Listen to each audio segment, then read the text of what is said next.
विद्यार्थी मित्रांनो, आजच्या व्हिडिओमध्ये आपण क्लास 7 चॅप्टर नंबर 9 हीट यामधील क्वेश्चन आन्सर संपूर्ण स्पष्टीकरणासहित पाहणार आहोत। त्यामुळे व्हिडिओ शेवटपर्यंत पहा आणि सर्व प्रश्नांची उत्तरं नीट समजून घ्या। बघा, filling the blanks first question, त्यामधील A, maximum heat is absorb by a black colour object, म्हणजे सर्वात जास्त हीट कोणत्या वस्तूकडून खेचली जाते, ॲब्झॉर्ब केली जाते, तर ब्लॅक कलर। सेकंड आहे, radiation of the heat does not required a medium, radiation जे प्रकार आहे त्याच्यामध्ये मीडियम म्हणजे माध्यम लागत नाही, जसं। थर्ड आहे, conduction of heat takes place through a good conductor substance, म्हणजे कंडक्शन म्हणजे वहन कोणत्या वस्तूमधून घडतं, तर जे गुड कंडक्टर आहेत लाईक मेटल।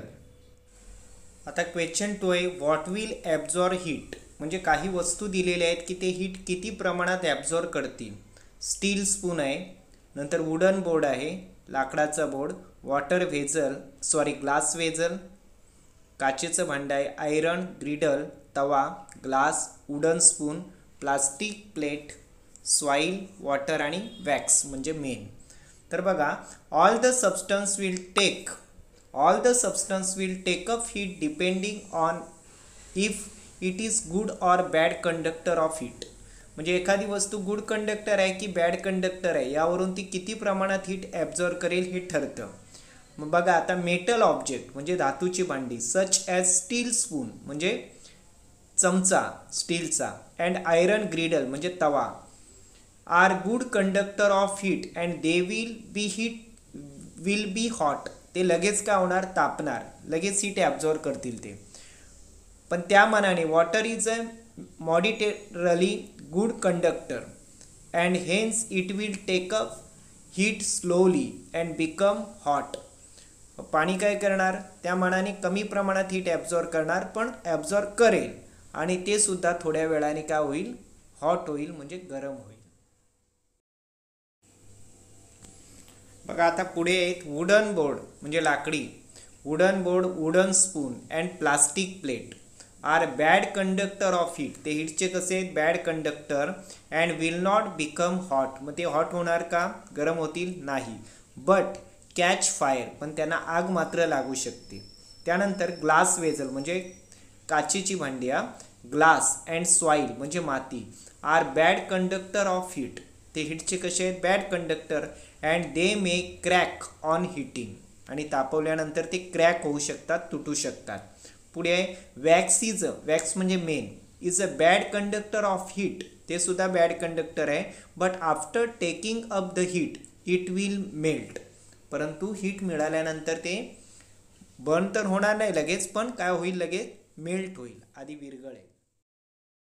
थर्ड क्वेश्चन आहे, write answer of the following question. First, how does a fever get lowered with cold compress on forehead of a patient, म्हणजे एखाद्या तापाचा रुग्ण जो असेल त्याच्या कपाळावरती, फोरहेडवरती आपण थंड पाण्याची पट्टी का ठेवतो। बघा, a cold compress absorb some heat from the patient's forehead, ती पट्टी काय करते, पेशंटच्या कपाळामधून किंवा शरीरातलं जे हीट आहे ती ॲब्झॉर्ब करते, का, ॲज वॉटर स्लोली इव्हॅपोरेट, कारण त्याच्यातलं पाणी हळूहळू इव्हॅपोरेट होत असताना इव्हॅपोरेशनसाठी हीट लागते ना, त्यामुळे ती हीट बॉडीमधून घेतली जाते, आणि as a result from the cloth, बरोबर, and lower the body temperature, आणि त्यामुळे क्लॉथमधून हीट घेतली जाते म्हणजे बॉडीमधली हीट जाते आणि बॉडीचं टेम्परेचर काय होणार, लोअर होणार, कमी होणार।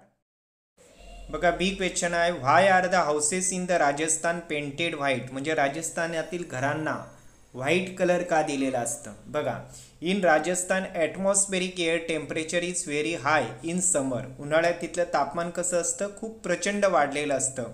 White colour reflect most of the sun's incident radiant heat, मग व्हाईट कलर काय करतं, सूर्याची जी हीट पडते एखाद्या वस्तूवर तिला काय करतं, रिफ्लेक्ट करतं म्हणजे दूर ढकलतं। मोरेवर, याशिवाय absorption of heat bye white colour also is very little, त्याचबरोबर व्हाईट कलर हीटला ॲब्झॉर्ब सुद्धा करत नाही, खेचत सुद्धा नाही, आणि ॲज अ रिझल्ट याचा परिणाम houses do not get heated up, घरं जास्त तापत नाहीत। Therefore houses in Rajasthan are painted white, म्हणून त्यांना व्हाईट कलर दिलेला असतं. Say what are the modes of heat transfer, म्हणजे हीट ट्रान्सफर कोणकोणत्या प्रकारे होते. Heat is transfer by conduction, पहिलं काय कंडक्शन वहन, कन्व्हेक्शन म्हणजे अभिसरण, आणि थर्ड आहे रेडिएशन. बघा पुढे, explain which mode of the heat transfer causes sea breeze and land breeze, समुद्रावरून वाहणारे वारे आणि जमिनीवरून समुद्राकडे वाहणारे वारे हे का निर्माण होतात. बघा, the relatively cold air with higher pressure from the sea blows towards the land which is called sea breeze, म्हणजे दिवसा काय असते, समुद्रावरची जी कोल्ड एअर असते ती जी हाय डेन्सिटीची आहे बरोबर, जिचं प्रेशर ती जमिनीकडे वाहू लागते आणि त्याला काय म्हणतात, सी ब्रीज. आणि या उलट रात्री काय घडतं, at night land mass cools quickly, जमीन लवकर काय होते, थंड होते, व्हाईल सी रिमेन वॉर्मर, त्यामुळे त्या मानाने समुद्र कसा राहतो, तिथली हवा गरम राहते. Again warmer air above the sea rises up, आणि मग समुद्रावरची जी वॉर्म हवा आहे ती वरती जाते ड्यू टू द कन्व्हेक्शनमुळे अँड लो प्रेशर, त्यामुळे समुद्रावरचं प्रेशर कसं होतं, हवेचं कमी होतं आणि त्यामुळे जमिनीकडून समुद्राकडे वारे वाहू लागतात. नेक्स्ट आहे, why is the outer coat of penguin of Antarctica black, अंटार्क्टिकाला जे पेंग्विन पक्षी असतात त्यांचा आउटर कोट बाहेरचा कलर कसा असतो, ब्लॅक असतो. का तर बघा, black colour absorb radiant heat energy from sun readily, म्हणजे काळा कलर काय, सूर्याची जी रेडियंट हीट आहे ना ती पटकन खेचत असतो. In Antarctica there is a freezing cold temperature, अंटार्क्टिकामध्ये गोठणारं शून्यापेक्षा कमी तापमान असतं. Warm blooded animal struggle to keep their body warm, मग अशा वेळेला ॲनिमलला आपली बॉडी वॉर्म ठेवणं आवश्यक. मग अशा परिस्थितीत penguins outer black coat colour absorb radiant heat from sun, म्हणजे त्यांचा जो ब्लॅक कलर आहे ना तो सूर्याची उष्णता खेचून घेतो. And help them to keep their body temperature warm, आणि त्यामुळे त्यांचे बॉडीचं टेम्परेचर जे आहे ते उष्ण राहू शकतं. नेक्स्ट आहे, why heater fitted near the floor, म्हणजे हीटर हा जमिनीलगत बसवलेला असतो. And air conditioner near the ceiling in a room, आणि एअर कंडिशन कुठे लावलेलं असतं, सिलिंग जवळ वरती. बघा, the air warm by the heater near the floor rises up easily due to its low density, म्हणजे हीटरने जी तापलेली उष्णता असते ना हवा ती लवकर वर जाऊ शकते. And the cold air near the ceiling, आणि थंड हवा जी आहे सिलिंग जवळची near the ceiling comes down, ती खाली येते कारण ती जड असते. And replace it due to the higher density, कळालं, त्यामुळे कारण त्याची डेन्सिटी जास्त असते म्हणून ती खाली येते. The density different of air at upper and lower height sets the convection current by transfer of heat, त्यामुळे आपल्या रूममध्ये काय कन्व्हेक्शन करंट तयार होतं, म्हणजे प्रवाह तयार होतात उष्ण आणि शीत, आणि त्यामुळे आपल्याला हवं ते टेम्परेचर मेंटेन करता येतं.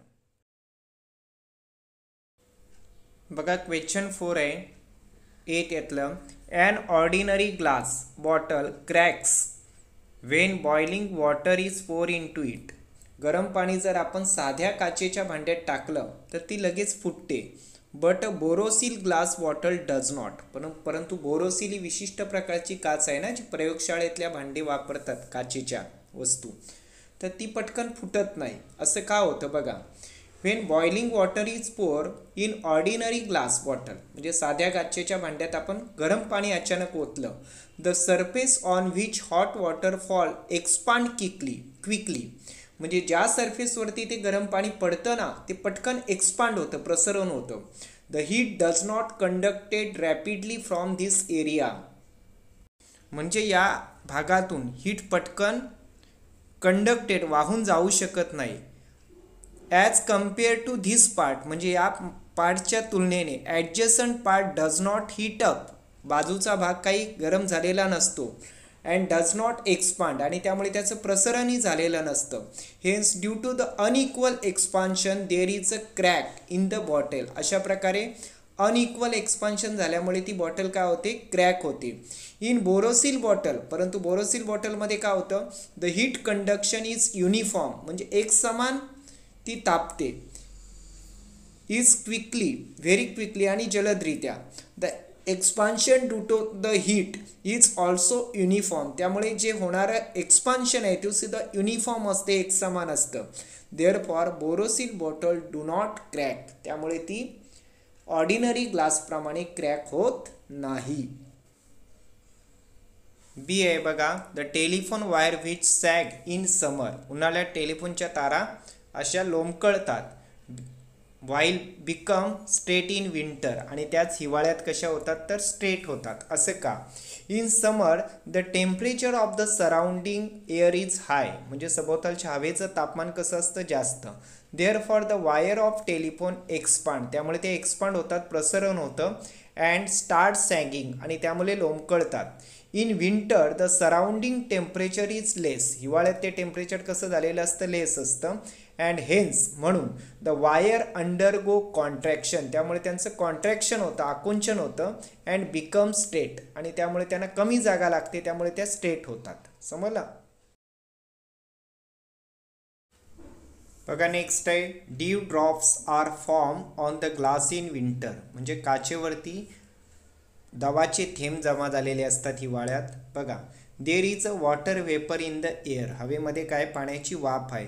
The water holding capacity of the air depends upon the temperature. आपण मागेही पाहिलं आहे की हवेची वेपर धरण्याची जी कॅपॅसिटी आहे ती कशावर असते, टेम्परेचरवर. बरोबर.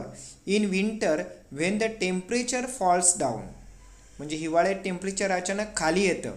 The water holding capacity also comes down. त्यामुळे वॉटर होल्डिंग कॅपॅसिटी पण लो होते ना, टेम्परेचर लो झाल्यामुळे. मग ते जादाचं जे बाष्प असेल, व्हेपर असेल, त्याचं काय होतं, in temperature if temperature recedes much more म्हणजे खूपच खाली आलं तापमान. Then the water vapour condense on the glass म्हणजे त्या ग्लासवरती ते कंडेन्स होतं, जमा होतं. And dew drops are form. तिथे हवेचे का, पाण्याचे काय होतात, थेंब जमा होतात. त्यालाच आपण ड्यू ड्रॉप्स म्हणजे दव म्हणतो. नेक्स्ट आहे, in winter why does iron pillar feel cold म्हणजे काय तर लोखंडी खांब आहे तो आपल्याला खूप थंड वाटतो दॅन वुडन पोल लाकडी खांबापेक्षा. असं का होतं बघा, iron is a good conductor of heat म्हणजे लोखंड हा उष्णतेचा गुड कंडक्टर आहे. Wood is a bad conductor of heat तर त्याच वेळेला लाकूड कसं आहे, bad conductor. In winter the body temperature is more than the surrounding temperature. हिवाळ्यात आपल्या बॉडीचं टेम्परेचर जे 37 आहे ते सराउंडिंगपेक्षा कसं असतं, जास्तच असतं. ॲट सच टाईम अशा वेळेला if we touch the iron pillar म्हणजे आपण लोखंडी खांबाला टच केलं, there is a conduction of heat from our body to the iron pillar. मग काय होतं, आपल्या बॉडीतून आयरन पिलरकडे कंडक्शन होतं आणि त्यामुळे therefore we feel iron pillar is cold. आपल्या बॉडीतून आयरन पिलरकडे हीटचं कंडक्शन झाल्यामुळे आपल्या बॉडीचं टेम्परेचर जास्त आणि त्याचं खूप कमी वाटतं आणि मग आपल्याला तसं फिलिंग येतं. तर मित्रांनो, सर्व प्रश्नांची उत्तरं तुम्ही नीट समजून घ्या. व्हिडिओ पुन्हा पुन्हा पॉज करून व्यवस्थित पहा आणि मगच ते आन्सर तुम्ही आपल्या वहीत लिहा.